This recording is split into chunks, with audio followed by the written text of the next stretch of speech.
ดีท่านผู้ชม FC ทุกคนที่เคารพหักแพงของบ่าวน้อยเนาะมื้อนี้บ่าวน้อยก็จะมานำเสนอเกี่ยวกับเรื่องวัฒนธรรมอาหารการกินของประเทศลาวเฮาเนาะอาหารการกินแมนวัฒนธรรมอย่างหนึ่งที่บ่งบอกถึงวิถีชีวิตในแบบดั้งเดิมของพ่อแม่ประชาชนลาวเฮาเนาะลาวเฮาถือว่ามีอาหารการกินที่หลากหลายชนิดเนาะบ่ว่าจะเป็นลาบเป็นก้อยเป็นแกงเป็นแจ่วเป็นปลาแดกและอาหารหลักๆก็คือข้าวเหนียวเนาะพ่อแม่พี่น้องแล้วก็ยังมีอีกอาหารชนิดหนึ่งที่บ่าวน้อยอยากนำเสนอในมื้อนี้นั่นก็แม่นข้าวหลามและปิ้งไก่ข้าวหลามและปิ้งไก่ก็เป็นอาหารลาวชนิดหนึ่งที่ว่ามีมาแต่โบราณกาลติดพันกับวิถีชีวิตและการดำรงชีวิตของพ่อแม่ประชาชนฉะนั้นมื้อนี้บ่าวน้อยจะนำเสนอเกี่ยวกับข้าวหลามและปิ้งไก่เอาเป็นว่าไปติดตามรายละเอียดเกี่ยวกับข้าวหลามปิ้งไก่พร้อมกับบ่าวน้อยเลยกันเนาะ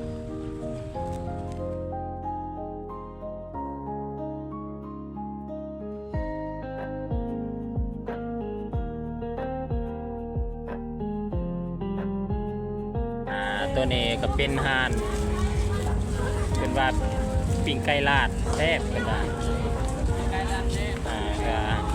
ตัว150,000 กีบเป็นว่าปิ้งสดๆโลดว่าตัวเท่าไหร่150,000เนาะเป็นไก่ลาดบ่หรือไก่3 สายพันธุ์ไก่ลาดสดๆนี่บ่ไก่ลาดสดๆเนาะ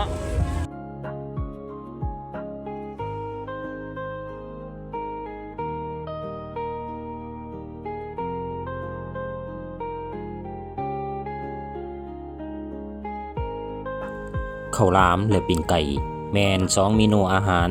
ที่เป็นที่รู้จักกันดีและเป็นเอกลักษณ์ทางด้านวัฒนธรรมอาหารของประเทศลาวเฮาอย่างแท้จริงข้าวหลามเป็นข้าวเหนียวที่ถูกนำไปใส่ในกระบอกไม้ไผ่แล้วจึงนำไปปิ้งหรือเผามีรสชาติหวานมันมีกลิ่นหอมของไม้ไผ่ส่วนปิ้งไก่คือไก่ที่นำไปปิ้งด้วยถ่านไผ่อ่อนๆมักจะได้รับการปรุงแต่งด้วยเครื่องเทศแบบลาวๆเส้นขิงสีไข่ปลาแดกและเครื่องเทศอื่นๆเฮ็ดให้มีรสชาติแซ่บนัวและกลิ่นหอม2อย่างนี้มักจะถือกินคู่กันโดยเฉพาะในงานบุญต่างๆหรือตามแคมป์ทางซึ่งแสดงถึงความเรียบง่ายและความอุดมสมบูรณ์ของอาหารพื้นบ้านลาวเฮาข้าวหลามและปิ้งไก่มีท่าแห้งในการสร้างชื่อเสียงทางด้านอาหารและวัฒนธรรมให้แก่ประเทศลาวการเป็นตัวแทนด้านอาหารลาวข้าวเหนียวถือได้ว่าเป็นอาหารหลักของลาวและข้าวหลามก็เฮ็ดจากข้าวเหนียวโดยมีการผสมใส่กับกะทิและถั่วดำหรือเผือกบรรจุใส่ในกระบอกไม้ไผ่แล้วนำไปเผาไฟให้พอดีมันแม่นอาหารแบบพื้นเมืองที่เป็นเอกลักษณ์สิ่งดังกล่าวได้แสดงถึงการนำใส่ข้าวเหนียวและวิธีการปรุงแต่งแบบธรรมชาติของลาว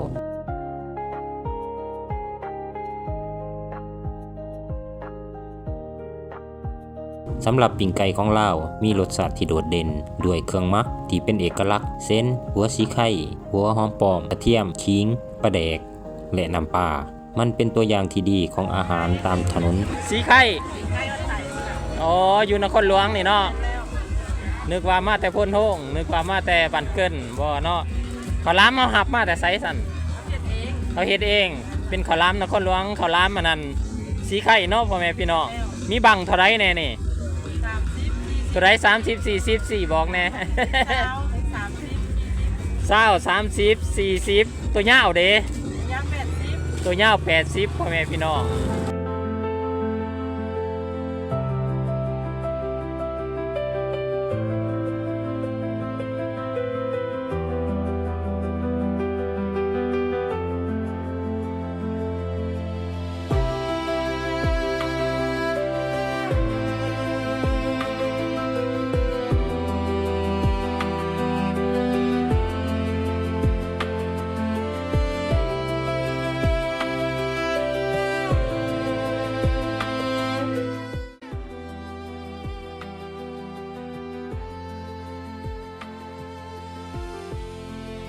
การส่งเสริมการท่องเที่ยว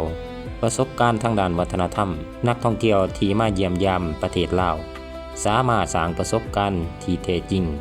โดยการลองกินข้าวหลามที่ปรุงแต่งแบบดั้งเดิมหรือซีมปิ้งไก่สดๆอยู่ตามร้านอาหารตามถนนสิ่งนี้ช่วยให้พวกเขาได้สัมผัสกับวิถีชีวิตและวัฒนธรรมการกินของคนลาวโดยตรงนี่ข้าวกำน้ำบ่ เฮาเฮ็ดจังไดผสมหยังแน่นี่ เผือกมะพร้าว ใส่เผือกมะพร้าวน้ำตาลเนาะ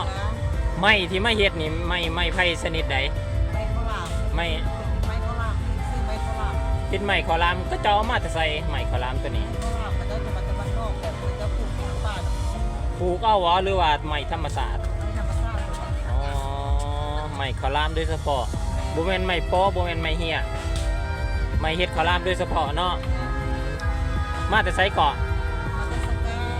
ทางคนหู สกาวังมุน แม่ โอ้พุ่นโฮงแพงเวียงจันทน์พ่อแม่พี่น้องผู้นี้มาแต่ไสขายขอลามมาแต่บ่อนเดียวกันบ่อ๋อสกาวังมุนพ่อแม่พี่น้องเอามาขายจักมื้อแล้ว2 มื้อแล้วเนาะเอามาขายหลายบ่11,000 20,000สมมติว่าขายเบิดเอามาอีกบ่มื้ออื่นมื้อเอามาอีกจนกว่างานบุญสิเบิดพุ่นเนาะโอเคเอาขอบใจ อีกอย่างหนึ่งตามงานบุญต่างๆในประเทศลาวเฮาจะเห็นการขายข้าวหลามและปิ้งไก่หลายย้อนว่ามันเป็นอาหารพื้นเมืองที่คนลาวคุ้นเคยและเกี่ยวพันกับวัฒนธรรมแบบดั้งเดิมมาแต่ดนนานข้าวหลามเป็นอาหารที่เฮ็ดง่ายและเก็บไว้ได้ดนพอสมควรมันเป็นข้าวเหนียวที่สำคัญในวัฒนธรรมของลาวโดยเฉพาะข้าวเหนียววิธีการเฮ็ดการปรุงแต่งอยู่ในบังไม้ไผ่เฮ็ดให้มันมีกลิ่นหอมพิเศษและเป็นเอกลักษณ์ข้าวหลามยังเป็นสัญลักษณ์ของความอุดมสมบูรณ์และเป็นของกินที่สะดวกสบายสำหรับการเดินทางและงานบุญ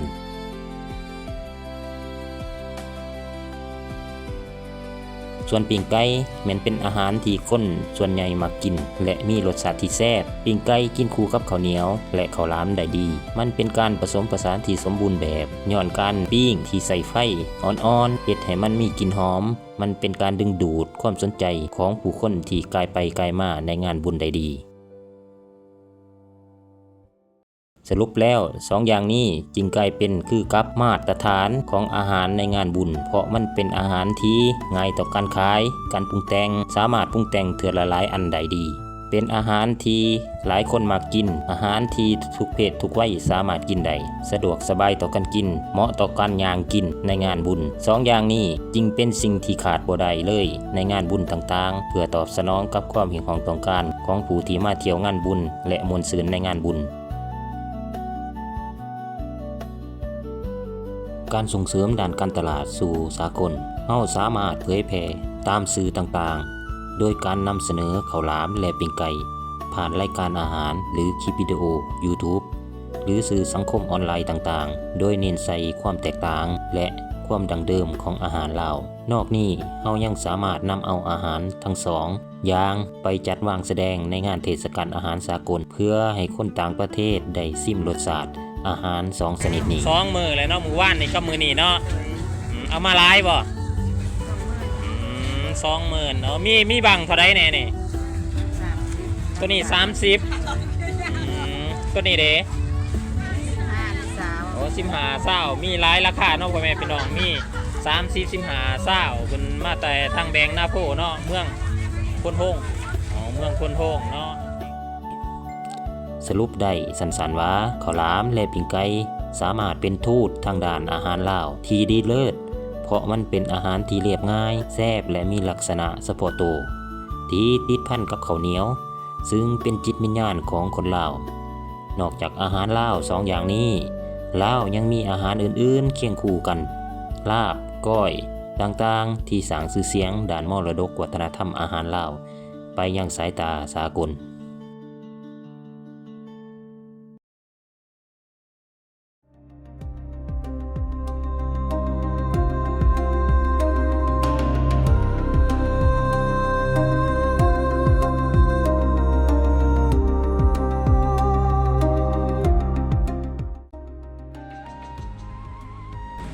ข้าวหลามและปิ้งไก่สามารถเป็นทูตทางด้านอาหารลาวก็ว่าได้เนาะพ่อแม่พี่น้องซึ่งอาหาร2 อย่างนี้สามารถออกสู่สายตาสากลเคียงคู่กันนี่ลาวยังมีอาหารอื่นๆที่มีชื่อเสียงและเป็นเอกลักษณ์บ่ว่าจะเป็นลาบเป็นก้อยตำบักหุ่งแกงหน่อไม้หรือประเภทอื่นๆซึ่งทั้งหมดสื่อให้เห็นเอกลักษณ์วัฒนธรรมและวิถีชีวิตของพ่อแม่ประชาชนลาวตั้งแต่อดีตจนมาฮอดปัจจุบันตั้งแต่โบราณกาลจนมาฮอดปัจจุบันเนาะพ่อแม่พี่น้อง เอาท่านผู้ชมมาหอดนี่ก็ถือว่าเวลาของบาหน่อยก็มุดลงท้ายสุดนี้บาหน่อยก็ขอขอบอกขอบใจให้บรรดา FC ขอบอกขอบใจพ่อแม่พี่น้องประชาชนลาวพ่อแม่พี่น้องประชาชนไทยที่อยู่ทั้งไกลและไกลทั้งภายในและต่างประเทศที่ติดตามบาหน่อยแล้วก็เป็น FC ของบาหน่อยเนาะบาหน่อยก็ขอบอกขอบใจและอวยไส้ให้พรทานจงมีสุขภาพเข้มแข็งการดำเนินธุรกิจการค้าขายก็มีผลกำไรมีเงินมีทองจกอย่าได้วกจกอย่าได้ขาดเนาะพ่อแม่พี่น้องพ่อนได้ประเสริฐพ่อนได้ทีลำเนิดขอจงเกิดมีแก่ทานพบกันใหม่โอกาสหน้าบ่าวหน่อยจะพาไปผู้เรื่องเล่าวเกี่ยวกับยังสถานที่ท่องเที่ยวได้นั่นก็ติดตามบ่าวหน่อยอย่างสม่ำเสมอถ่ายสุดนี้บ่าวหน่อยก็ขออกขอใจและก็ล่าทานผู้ชมไปก่อนพบกันใหม่โอกาสหน้าสำหรับมื้อนี้สบายดีบ๊ายบาย